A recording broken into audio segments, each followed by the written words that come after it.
Hey, welcome back to the Crabby Dice. Today we're going to be looking at Steampunk Rally. So the theme to this game is we're going to be famous inventors throughout history. So we're going to be racing our contraptions throughout the Alps here to try to finish first. Well, it is a race. Alright, we're going to be building weird things and we're going to be doing that by drafting and using our dice on our cards. Okay, so this is going to be the rules and setup video. If you want to see the playthrough and my thoughts, click on the link below. It'll take you directly there.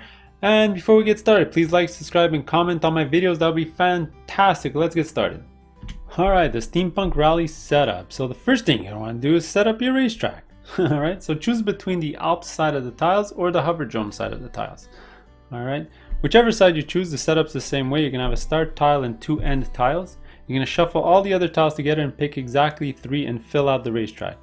Okay, it doesn't have to be in this orientation, but I find that this is probably the best way to save on table space. Okay, next you do have these challenge tiles. You can add 0 to 3 of them to your game to add some variety. The only restriction is don't add them to where there already are challenge spaces. Okay, next set out your 4 decks of cards. You can't really tell by the back, but the front borders are all different, so you can have a bronze, silver, gold, and gray bordered type of card. Flip over the first card of each type.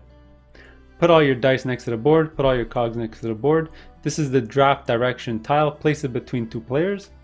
For the player area, give them a damage dial, a green light bulb token on the green side up, an inventor. What I would suggest is give 2 or 3 to every single player. He'll choose or they'll choose between those, and then it'll come with a standee. Place their character on the start space and you're ready to go. Let's go to rules. Alright, at a high level, what kind of game is Steampunk Rally? Well, it's a two-parter. It's part drafting game, part race game, and sort of part dice manipulation game, alright? So it's a mishmash of a bunch of things. So there's going to be cards that we're going to be drafting, we're going to be adding them to our invention, then we're going to be getting dice to add to our invention to give us speed to move on the map, to finally cross the finish line and win the game!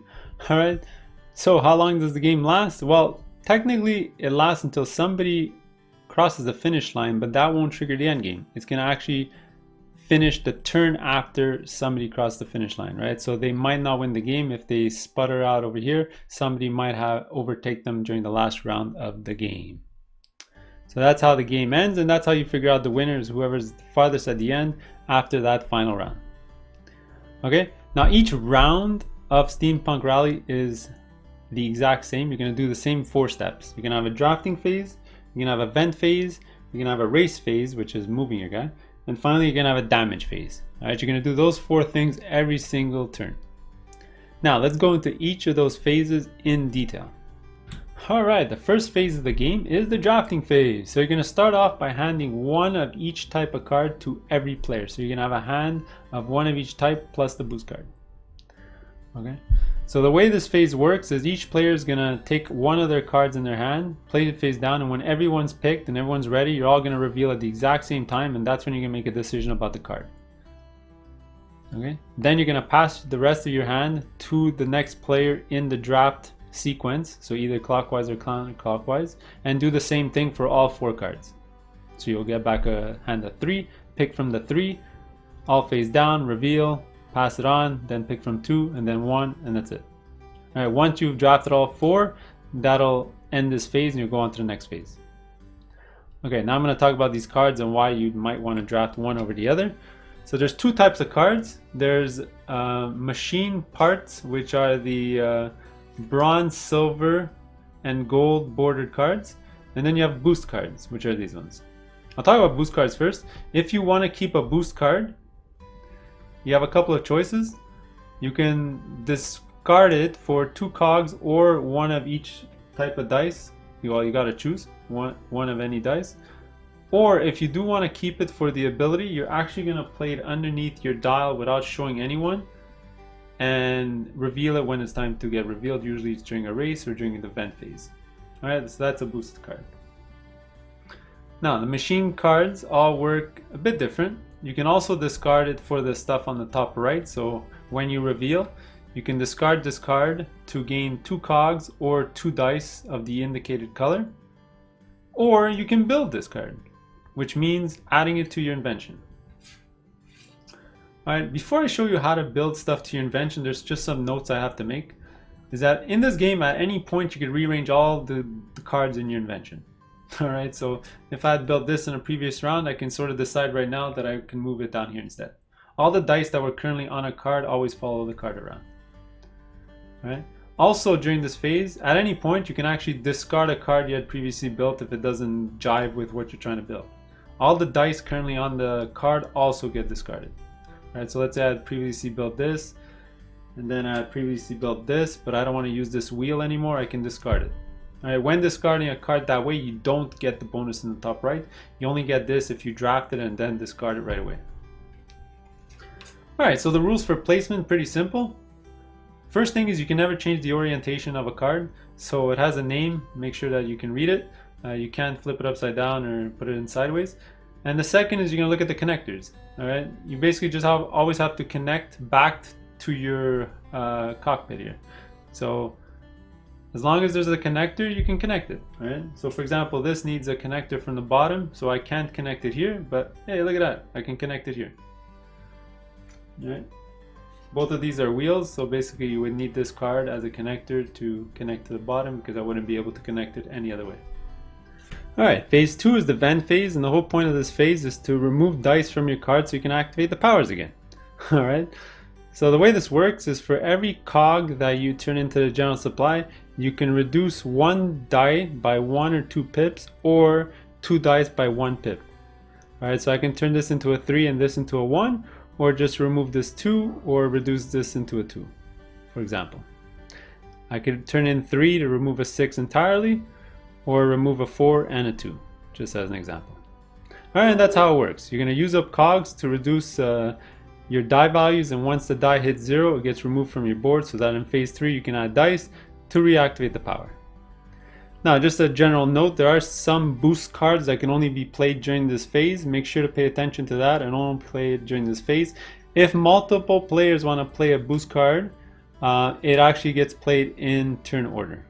Alright, so that's how that's done. Alright, phase 3 is the race phase. We're going to be moving our inventor down the racetrack to try to win the race. So how do you do that? With your invention, of course. Alright, so this is where you're going to be using the dice that you collected during the first 2 phases of the game and power up your invention. Alright, so the first thing you're going to do before you do anything else in this phase is roll your dice that you gained. Alright, so let's just pretend I gained these dice. I'm going to roll them, and let's say that was my result. Okay, I'll mention it now, but anytime during phase 3 you can use a cog to re-roll any die you want, or use a cog to add +1 to a die. So for example, I could turn a 3 into a 4. Alright, you can't turn a 6 into a 7. Alright, just as a reminder. Alright, and after that you're trying to just power up your invention. So you can use dice on your invention, and the only restriction really is you need to use the correct color. So where you see these blue clouds, you need to use a blue die. Where you see lightning bolts, you have to use a yellow die. And where you see the fire, you must use a red die. Okay. Now the power of the action is you're going to look at the little bronze circle next to the die placement area, and it'll tell you how many times you need to divide that number, and that'll tell you how many times you power that effect. For example, if I play a 4 here, or a 5, divided by 2 is going to be 2, so I'll get to do this power 2 times. Alright, I'll take a break into explaining all these spots. I'll explain you what all the icons mean first. So this little gray circle means movement points, so that's just moving your guy 1 spot forward for every movement point. Alright, you're gonna have die symbols, so red, yellow, and blue. That's just gaining a die from the general supply. You roll it and then you add it to your dice pool. There's the green up arrow next to a die. I'm gonna zoom in a little bit here. This means removing that colored die anywhere on your game board or invention. So if I put a die here, I can remove a blue die, so I can remove this die. It can go back into the general supply. You can gain shield, which means rotating your damage marker to the right 1 time each. You can lose shield, which is the red X on the shield, and that reduces your health by 1. And there's cogs, there's dice, and lastly, a couple of extra things that we need to talk about is there's golden wheels. This is flight. I'll just mention it now, but when you move forward, instead of taking damage from these hills, if you have flight, you ignore that damage. We'll come back to it later. And there's also this final spot here. This is a kind of weird one where it's not actually a number, it's a star. This just means you activate it once no matter what number die you put up here. So whether you put a 1 or a 6 in this spot, you're going to activate this power on the right one time. All right, that's the power-up system. Obviously, if you're looking at your stuff, you can place your die in any order you want. So if I had 4 dice, I can place my blue, then my red, then my yellow, or yellow, then red, then blue. It doesn't really matter. Do it how you like. Also, I did forget to mention, all the players do this step simultaneously if you're all experienced players. If it's your first game, obviously do it one at a time to make sure everyone's playing correctly.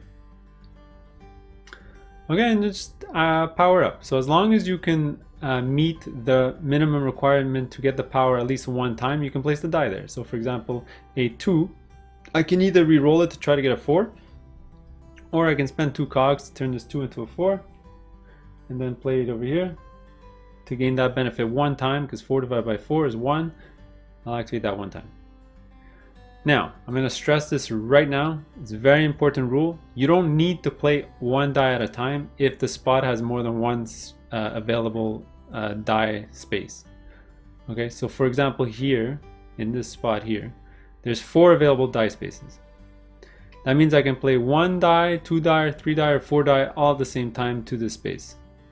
So my options are, I can play this 5 here to gain 5 divided by 3, 1 movement point, or I can play my 4 here, so it'll be 4 divided by 3, it's 1 movement point, or I can play both yellow die at the same time, because there's more than one spot available, and now it's 9 divided by 3, I get 3 movement points.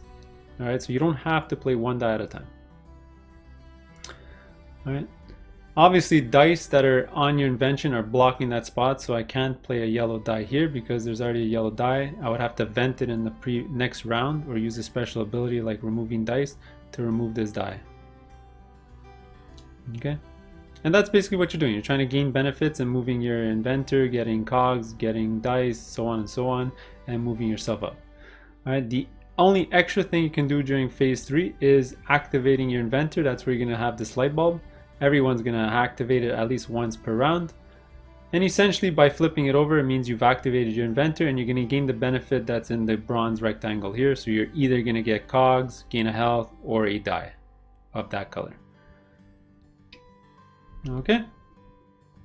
Now let's just talk about the board and some of the things that can happen. So we have mountain spaces, like I already mentioned. Every time you move into a mountain space, whether you stop or not, you're going to take damage on your damage wheel according to the number inside the mountain. Right. There's going to be these challenge spaces that are either pre-printed or the ones that you put out during the setup on the game board. Whether you stop on it or are going through it, you can actually activate the power. So just a simple example here is you can lose a cog to gain a blue die. Here you can lose a cog to gain a red die. Here's lose a cog to get a yellow die. And they all have different things. Look at the back of the manual. They're all explained there. Alright. You can also activate it if you manage to move backwards. There's ways to move backwards. You can activate it even if you've moved back. Okay. You're going to see there's forks in the road. You get to pick when you reach this space whether to go down one path or the other. You choose. Usually there's more damage one way or the other. Alright, the only extra icon you might encounter is if you're playing on the other side of the board. There's these red triangle spaces here. These are jumps, and essentially you just don't want to end the race phase on one of these spots here. If you do, you're just going to move back to the last spot that doesn't have one of these icons. Alright, so if you ended the phase here, you'll just move back twice and you'll stop here. And then the following turn you can either move through here again or take the long way around. There you go. And finally we get to phase 4, which is the damage phase. Alright, so that's where you're going to take your dial and look at the number that's displayed. Alright, if you're anywhere in the green section, you actually don't rotate anything, leave as is for the following round. If you're anywhere in the red section though, that's where you're going to have to discard parts from your invention. Alright, the number indicated is how many parts you need to discard. After discarding that many parts, you reset back up to 0. Okay, so let's just show an example here where it's a -2. That means I got to discard 2 parts and then I'm going to reset back up to 0. So when you discard parts, you still have to follow the placement rules, which means the connections, right? So I could discard this and this, but then my problem is that this would also have to be discarded because there's no way for this to reconnect to my invention. Alright. Now I'll just talk about on the rare occasion that you actually discard everything, including your cockpit. If you ever discard your cockpit, it means you explode. Alright? Your invention explodes and you basically have to do a whole reset. Alright? So you're gonna start with just your cockpit and nothing else. You get to keep your cogs. And what's gonna happen is you're actually gonna move your inventor one space behind whoever's in last place. So it's really bad. So if you explode over here, you're gonna end up moving all the way back to one spot before the last place player. Alright, and there you have it. Those are the 4 phases. If you didn't trigger the end game, what you're gonna do is a mini reset, right? You're gonna flip over the draft order, so now you're gonna draft the opposite way. If you had any dice left in your dice pool that you didn't use, they go back into the general supply. And lastly, your light bulb gets flipped back over to use next round. And there you go, you go to the next round. Okay, now if somebody did cross the finish line that round, you're gonna do a reset and you're gonna play one final round. At the end of that round, whoever is the furthest down the track is gonna be the winner. So there you have it. Click on the link below for the playthrough. If not, we'll see you in the next one. Later.